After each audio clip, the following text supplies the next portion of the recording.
conference today is being held after a day full of anti-Israel news coverage.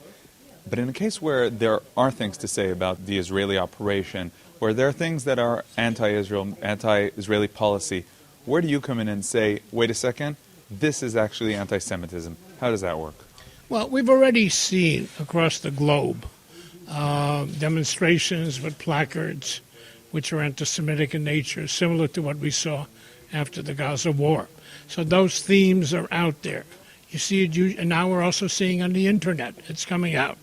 We have not seen it in public statements yet, although I would say to call what Israel did an international crime and a crime is borderline.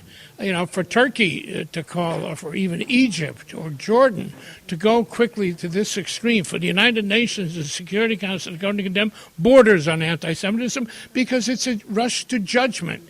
It's as if it doesn't matter what the facts are. We don't want to wait for the facts. If Israel did it, it's wrong. So, you know, hopefully when all the facts will be out, but many of the facts were immediately out. There were 6 ships. On 5 ships, nothing happened. There was respect for the individuals. They were humanitarian in nature. On this ship, this was a provocation. And now that the world sees the beatings, the lynching, where will be their voice?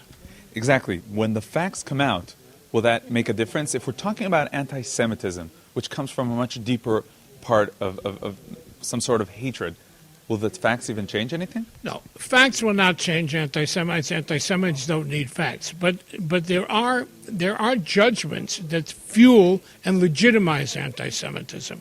That's important. That means those voices in the international community who don't begin as anti-Semites, if they look at the facts and they do not correct their judgment, do not put Israel, what happened, in a perspective, they will be aiding and abetting the anti-Semites.